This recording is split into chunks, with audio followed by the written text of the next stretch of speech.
Well, welcome to Tuesday Tips. It is 10 a.m. and I'm Pastor Michael. Brought a friend with me, Pastor Chris Lieb with JB Whitfield Ministries, and we're filling in today for Pastor JB Whitfield. Yep. He is off resting. He is off restoring and rejuvenating, writing, getting more leadership wisdom and principles from the Holy Spirit downloaded to him and Miss Susan so he can come back and teach us, lead us, guide us, and direct us. So we are excited to be able to come to them, Pastor Chris. It is exciting. Yeah, and it's going to be exciting when Pastor comes back, and because I know he is writing some things in their leadership, and so I'm excited about hearing how God's, dropping that.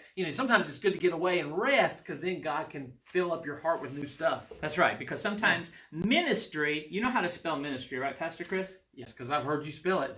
W-O-R-K. W-O-R-K. Ministry is W-O-R-K. It's work, and every leader has got to get away to rest, rejuvenate, refill, all of that, so you don't minister from seek God, so you don't minister from the bottom of the barrel. Yeah. And that leads us to what I'm talking about today. Pastor Whitfield has been sharing the 5 characteristics of winning teams, and I'm going to let him finish the last 2 characteristics. I wanted to talk to you about the shape of those winning teams. You know, having a healthy environment and a shape of your team. Now, I teased about this last Tuesday with Pastor Whitfield gone. In leadership teachings, we go through a lot of shapes. You have the triangle, you have the funnels, you have the circles, you have rectangles. We have all kinds of shapes in ministry. Yeah, right? You do have a lot of those shapes, but I'll just tell you this, because we have gone through different seasons, but everything rises and falls on leadership. So that team, especially that main team, it's important to shape that team's in. That's right, and the shape of the team. So we're talking about the shape of your team. Yeah. You've got to know the shape of your team, and it's not so much a geometric shape that we're wanting to know, but as I went over, I took the acronym S-H-A-P-E, and you see that in the title, and I broke that down to S is strengths, H is the heart or the passion, and S-H-A, A is your attitude. I can spell. A is the attitude, and whether you have a good attitude or a sour attitude. And we're going to talk about P and E today. And I brought Pastor Chris in because Pastor Chris starts with a P. And no, the P is your personality. Yeah. You got to know the personality of your team. And I couldn't think of somebody better that has such a unique personality than Pastor Chris. And let's just talk about that. Personality is one of those things that sometimes we try to hide. Sometimes we try to cover up. Sometimes we try to mask. You see a lot of people, even in church life, ministry life, leadership life, family life, they try to mask that personality. Yeah. They try to cover it. But interpersonal relationship and that personality, we all have different personalities. Yeah, we do have different personalities. And I think it's just important for us to realize, how those personalities mesh together in a team. And I think we're going to get into this, but that's, to me, one of the best characteristics of a good leader is being able to work with those different personalities, understanding this is what makes this person tick. Correct. Because I think especially when we talk about safe harbor, I know that's not what we're talking about today, but I'm going to tell you kind of how I'm feeling, you would understand why I'm having those feelings because I have a different personality. That's right. And our personalities are so important. As a matter of fact, when we talked about the heart or the passion, and your strengths, your heart, your passion, and then your attitude, that is all going to come out in your personality. That's exactly it's going to come out in your personality. Yeah. Somebody, why is he always so grumbly mumbly? Why are they always so, oh, look at me, I want to do it. See me, notice me. So those are just different personalities, and a lot of people push that to the personality to the side. You look at the British royal family; some of what we see from England is always this staunch. They don't show any personality. We're a little different over here on this side of the pond, and that's not good. You've got to understand. And you've got to know the personality. So I remember a long time ago when I was back in Bible school, we went through Personality Plus. And maybe some of you know some, and we're going to talk about several different personality type ways you can learn. Personality Plus talked about the Chloric, the Sanguine, the Phlegmatic, and the Melancholy. And I was more that Chloric, that A driver. I was the go out and get it. There's another method that the John Maxwell team ministers and teaches for the John Maxwell leadership, which Pastor Whitfield is a certified John Maxwell trainer, and that's the DISC method. That is the D for dominance, I for influence, S for steadfastness, or Steadiness, C for Consciousness. There's other personality things out there. You and I have done one with our wives, even. Yeah, we've done the Enneagram. There are a lot of them. We've done the Enneagram, and it's just, it's not to put you in a box, but it's so that you can understand. I'll give you this quick, my wife is a 9. And 9s are very passive. They don't like to make decisions. And they're not confronters. They're the peacemaker. Yeah, they like to make peace. Yep. And so when I read that, it explained to me, this is why it's not that Christy won't make a decision. This is her personality. 9s do not like to make a decision. So it really helped me after 30-some years of marriage to understand this is not that she won't make a decision. It's a personality she doesn't like to choose. Sure. Yeah. And on that, now the Enneagram goes from a number 1 to 9. Right. And I'm a 8 with a side 7. That means I always seem to fall more in that domineering or in that choleric and sanguine. I've got some of the leadership skills, but I want to have fun and be the life of the party. Right. Sometimes. What would you say? Where do you fit in? What are you in a? I'm a 3, and I'm very goal oriented. I like to set goals and then achieve those goals. And I probably have like a 2 wing, which is a helper. Okay. I have a servant's heart. That's right. So I'll just pitch in and help somebody. And so I think it is so helpful to understand when you start understanding how somebody else. And like I say, it's not to put somebody in a box, but you kind of understand where somebody's coming from.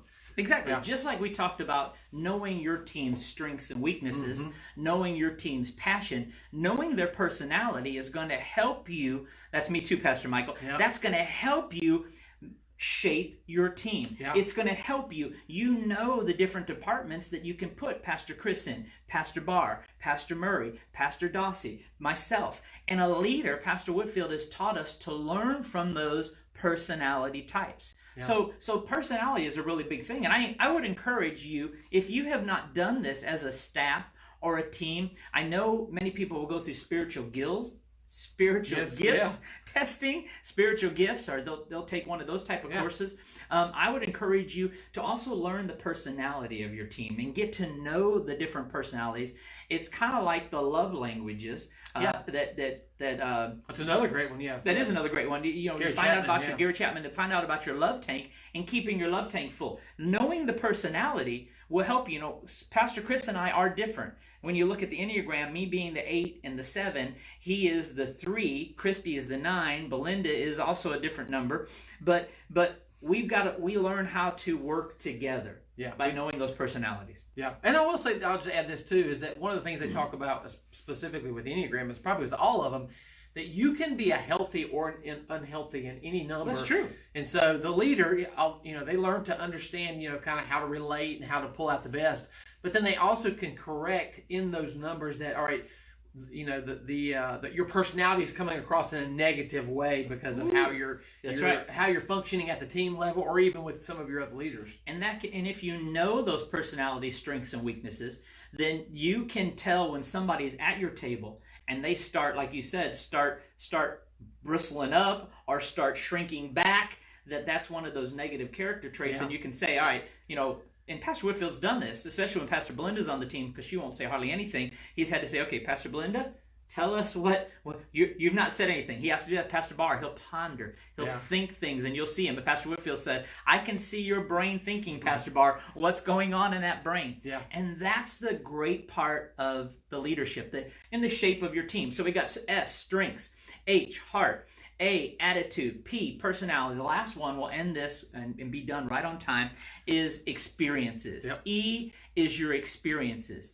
Now, all of your team that you develop, your leadership team, your ELT, they all bring different experiences to the team. Yep. And you've got to know that's a different history. That's different backgrounds. That's different things we've overcome. We bring all those experiences to the team. And remember, Pastor Whitfield said, you want contributors, not clones. Right. So when Pastor Whitfield is assembled, and I look at even our ELT, Pastor Chris, I don't want to say this. Let me talk about me. I'll let you talk about yourself. I came from a background where I started out as a youth pastor. Mm-hmm. Then I became a children's pastor.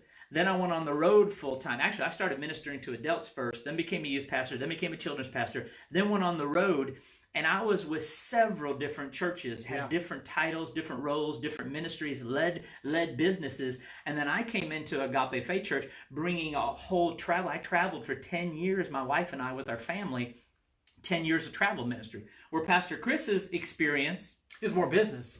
Yeah, it is more business, but you've only been here at Agape Faith Church. Oh yeah, on staff. That was as far as ministry goes. I have a very slim view of ministry. I mean, I've done mission trips with you, Pastor Michael. You've done ministry, but you've not ministered at other churches. No, exactly. Or traveled a lot. Yeah. But he has a business background. Yeah. He ran several companies, businesses, play centers. Yeah. He's done lots of that. We look at somebody on our team, the experiences of a Pastor Barr and a Pastor Dossie. Pastor Dossie just retired being a principal in the school system for 30 some odd years. Pastor Barr in the school system. So they're coming from an education background. Yeah. Pastor Whitfield's done everything. Pastor Murray comes with he ran God brought him supernaturally to Agape Faith Church. Did. He ran multi-million-dollar companies as vice presidents and is kind of semi-retired, I guess. But God brought him in. And the wealth of knowledge they all bring, from the education to the business to the ministry and traveling that I may have done, that all helps. Those experiences help shape our team to produce everything that Pastor Whitfield has called for us to do. Amen? Yeah. You guys want to talk about experiences? Well, I was just going to say that, when you're putting a team together, don't be intimidated to bring somebody that may have different experiences than you do. That's good. That may have a bigger education. They might, sometimes for a leader, I remember when I first got into youth ministry, I brought in somebody who had their master's, maybe even their doctorate, and they were helping me build the team. And at the first I thought, this is so intimidating. But you know what? He had a different set of experiences than I did. But when you put those together on a team, it helps build strength. We need that. Yeah. So how important, I got to wrap this up. It's so important that you understand, you mold the shape of your team. Yep. That's the strengths, that's the heart, that's the attitude, that's the personality, and that's the experiences. So getting the shape of your team. As a matter of fact, we at JB Whitfield Ministries want to make sure that we can help you shape your team. How are we doing that? By Lead Plus Simulcast. It's a free simulcast, May 13th from 12 to 2 Eastern Standard Time, free all over the world. Registration is open now. If you go to jbwhitfield.com, you can register for that. You'll get access to, if you can't watch it from 12 to 2 Eastern Standard Time or wherever you're at all over the world, you'll be able to access that content for several weeks afterwards, so you have to register. Please help us by registering. Share it with your friends. Tell your friends to register. If we at JB Whitfield Ministries can be of any assistance to you, visit our website, jbwhitfield.com. You can find out more about coaching, teaching, training. Maybe you want to become a partner, a monthly partner. We have a monthly partner Zoom that you can be a part of with Pastor Whitfield, and he does that with pastors all over the world. And also, maybe you want Pastor Whitfield to come to your church for a leadership training. Things are starting to open up now. Yeah, they are. And we're going to see what God has for JB Whitfield in the future. We appreciate you as pastors, leaders, teachers, and if we can be of any assistance at JB Whitfield Ministries, just let us know. This is Pastor Michael and Pastor Chris. We're signing off from Tuesday Tips, and we'll see you next Tuesday with JB Whitfield Ministries. Bye-bye. See you later.